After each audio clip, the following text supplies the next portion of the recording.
বাংলাদেশের রাজনৈতিক ইতিহাসে কিছু নাম আছে যেগুলো কয়েক দশক জুড়ে দেশের রাজনীতিকে প্রভাবিত করেছে।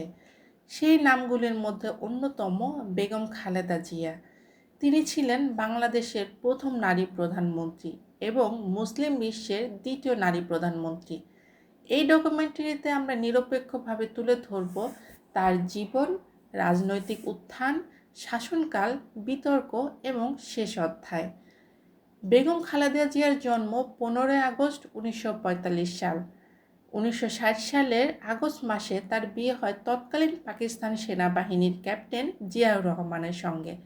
1965 সালে তিনি স্বামীর সঙ্গে পশ্চিম পাকিস্তানে যান এবং 1969 সাল পর্যন্ত করাচিতে অবস্থান করেন। পরবর্তীতে তারা ঢাকায় ফিরে আসেন এবং এরপর চট্টগ্রামে বসবাস শুরু করেন। এই সময়ে খালেদা জিয়া সরকারি রাজনীতির সঙ্গে যুক্ত ছিলেন না। তার পরিচয় মূলত সীমাবদ্ধ ছিল একজন সামরিক কর্মকর্তার স্ত্রী হিসাবে। 1977 সালে জিয়াউর রহমান বাংলাদেশের রাষ্ট্রপতি হলে খালেদা জিয়া পরিচিত হন দেশের ফার্স্ট লেডি হিসাবে। 1981 সালে রাষ্ট্রপতি জিয়াউর রহমান নিহত হলে তার জীবন নতুন মোড় নেয়। এই ঘটনার পর তিনি সক্রিয়ভাবে রাজনীতিতে প্রবেশ করেন এবং বাংলাদেশ জাতীয়তাবাদী দলের নেতৃত্বে আসেন।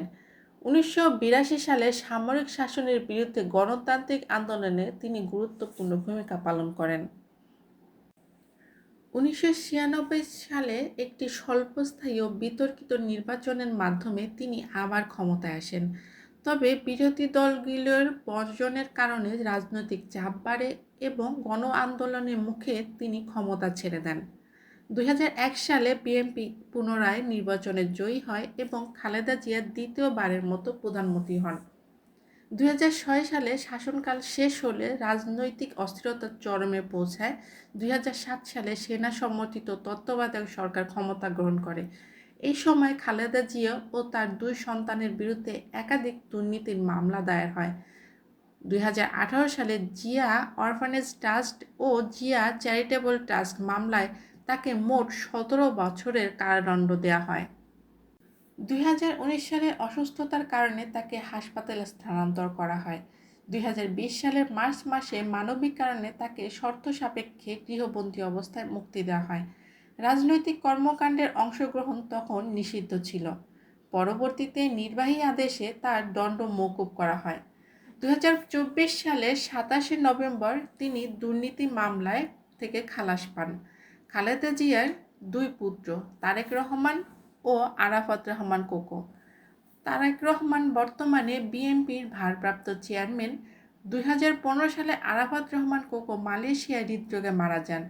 এই ঘটনাগুলো তার ব্যক্তিগত জীবনে গভীর প্রভাব ফেলে।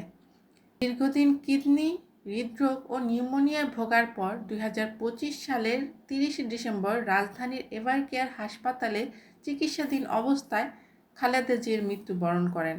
মৃত্যুকালে তার বয়স ছিল 80 বছর। খালেদা জিয়া ছিলেন একাধারে ক্ষমতাধর ও প্রভাবশালী রাজনৈতিক ব্যক্তিত্ব। তার জীবন ও রাজনীতি বাংলাদেশের ইতিহাসে একটি গুরুত্বপূর্ণ অধ্যায় হয়ে থাকবে।